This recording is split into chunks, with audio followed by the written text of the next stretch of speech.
Welcome to this episode of the Sports Detective Podcast Show. My name is James Williams, and today we discuss the New England Patriots Dynasty Documentary. Why are we talking about this? Well, in case you guys didn't know, Apple has been, or I guess they published this 10-part documentary about the New England Patriots Dynasty, the Brady Belichick years, the 20-year saga where they made 6 Super Bowls, lost 3 of them, made 9. And there's gotten a lot of criticism for this documentary because there's a lot of hype to it because they got several interviews with people all from all the generations of the Patriots for 20 years, which is a very, very hard thing to do, to get all of these people to sit down and do a documentary. Got Belichick, obviously Brady, all of the key characters that you could ever imagine. And it's gotten a lot of criticism because people watch this documentary and they're like, why are you guys like really ripping Belichick here and not trying to give him credit for, his impact on the team? And why does it almost look like a Belichick hit piece? And why is the documentary way more focused on the negative parts of the dynasty, or let's say the controversies?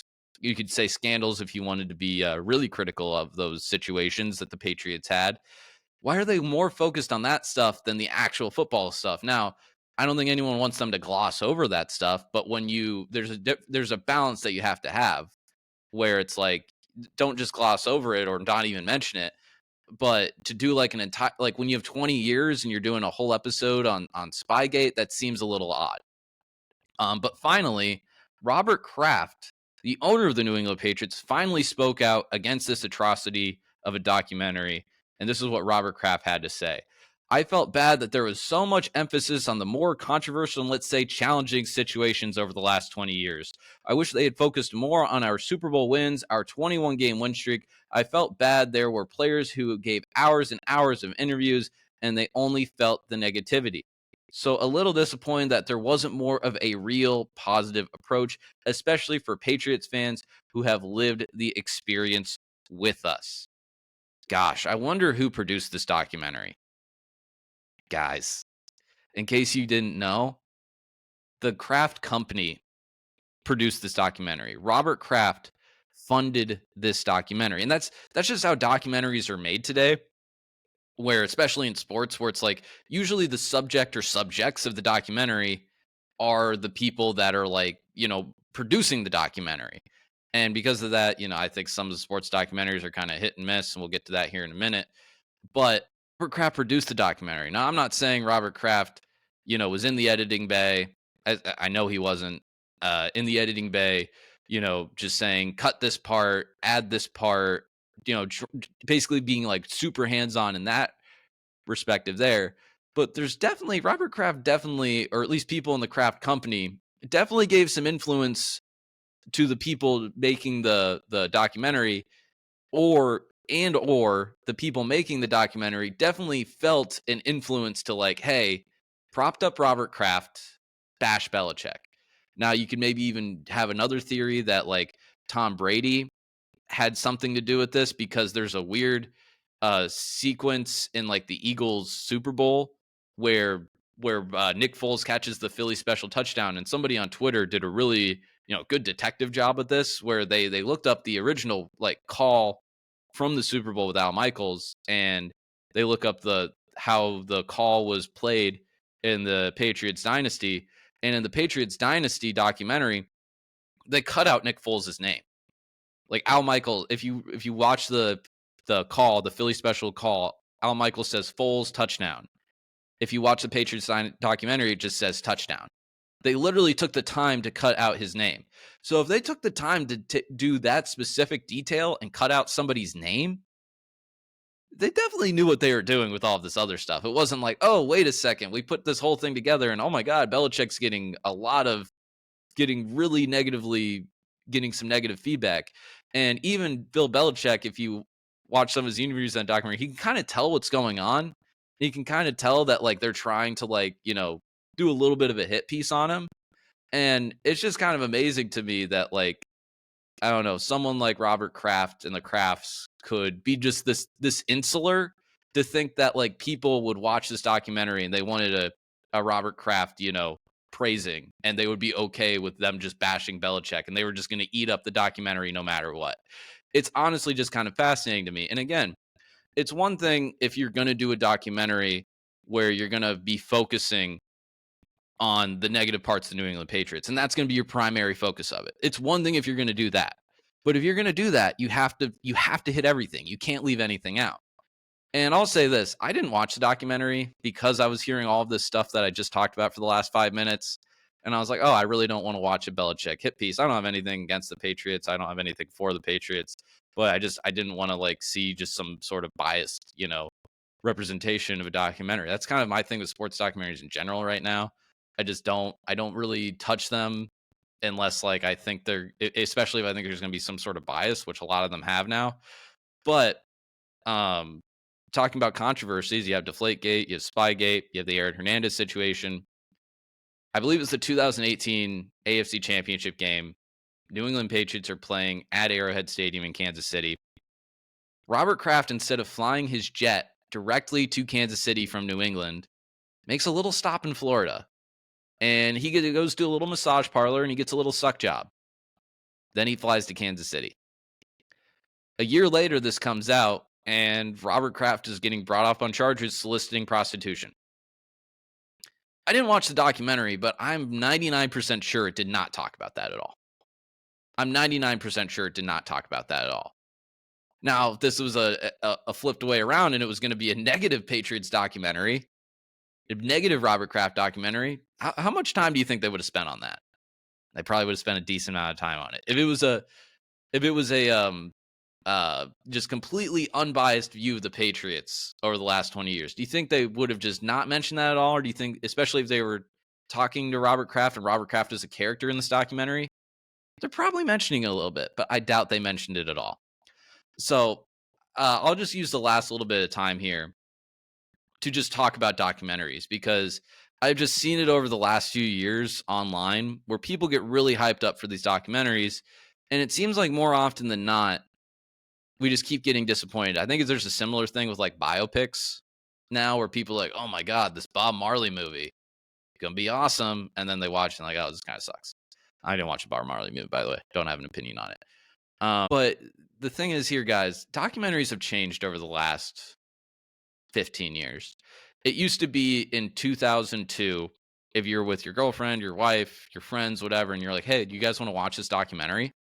It would look at you like you had like three eyes and you're just like some nerd. It's like, what?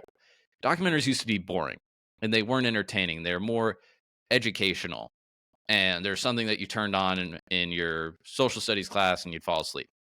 And then all of a sudden, late 2000s, early 2010s, on the sports side of it, we have the 30 for 30 boom. And on the streaming service side of it, all of a sudden we have this true crime boom. And all of a sudden, people start making documentaries instead of for educational reasons or informational reasons, let's say. They started making them for entertainment. And we had a lot of really good documentaries that came out late 2000s, early 2010s. And then all of a sudden, people started realizing, oh, crap, these documentaries are actually worth something. You can make you can start making documentaries for profit. And what happened when that stuff happened, guys? People started understanding that, or subjects of a documentary started understanding like, oh, wait a second, you're a person that's making a documentary about my life. Okay, well, if you're going to do that, I'm going to have creative control. I'm going to be a producer on this. And if you're going to interview me, you're going to pay me a large sum of money. And basically, people have started understanding that like, oh, wait a second, these things are valuable. If there's this valuable documentary out here, the subject of the documentary is all of a sudden starting to like produce the documentary and even be the person that's like making the documentary. And because of that, I'm not saying it's a good or bad thing. I think sometimes, like autobiography, it's the same thing as like an autobiography, where I don't think autobiographies are bad. I think it's a good place for people to go ahead and tell their story. But I think sometimes with some of the stuff in it, not 100% all of it, some of it you have to take with a little bit of a grain of salt, because, especially if someone had controversy in their life where they either might gloss over it and only like kind of like touch it, but not really get into it. They might just completely ignore it in general, or they might just tell a complete lie about that type of story. Now, there are times where I've seen like stuff like that where there's some sort of controversy and the person actually provides like a terrific insight that people didn't know beforehand. I'm like, oh, wow, I really learned something from that. But I feel like it's honestly more often than not, more than 50% of the time when there's like that controversy thing, that person just kind of like, there's definitely some editing done and they don't want to focus on the negative stuff. And I guess that's just kind of my PSA to end this. Um, is like people got really hyped up about the Florida Gators documentary because they were like, "Oh, we're gonna watch this and like we're gonna find out all the dirt that was going on behind the scenes with Urban Meyer." And then it's like they watch the documentary and they're like, "Wait, what? That wasn't what I expected at all." And I watched it, I actually enjoyed it, but it's like if you actually thought that like Urban Meyer was gonna go on to a camera and be like, "Here are all of the nasty things that I covered up for 5 years at Florida." If you actually thought that, I think you're pretty, naive, and I think you just don't understand the way that these documentaries are being made right now. Because if you wanted an actual documentary that is something like that, it's probably mostly journalists that are being interviewed and insiders, and there's maybe even anonymous interviews because people don't want to talk about that stuff. Now, I wonder if some of this stuff too with documentaries, if like as I was mentioning earlier, these things are worth so much money now that a lot of these documentaries are being rushed, and I think sometimes to have like sometimes it's good to like revisit something 20 years later and to have like reflection on it, and you might have a different perspective on it. And I also think sometimes too, again, the problem with an auto documentary is what these things are now. I think sometimes they don't know the person that is the subject of the documentary, if they're producing and making the documentary, they don't understand like what the audience wants. Like I watched a few years ago, I watched this Dwayne Wade documentary is on ESPN Plus, executive produced by Dwayne Wade. And there was some interesting things in there. I liked kind of the early stuff, kind of like his rise through college and his early years in Miami. But you watch it and you're like, because it's getting to the point where it's like we all know the Dwayne Wade career, and it's like it's getting point to the decision. It's like, all right, I'm getting ready to learn something here. Get ready to learn something about the decision. And then you get to that point in the documentary, and Dwayne Wade's just like, man, I had no idea LeBron was coming to the Heat, bro. I had no idea, bro. I didn't even know he wanted to go to the Heat. I didn't even know that. I didn't even know. I found out the same time you guys did.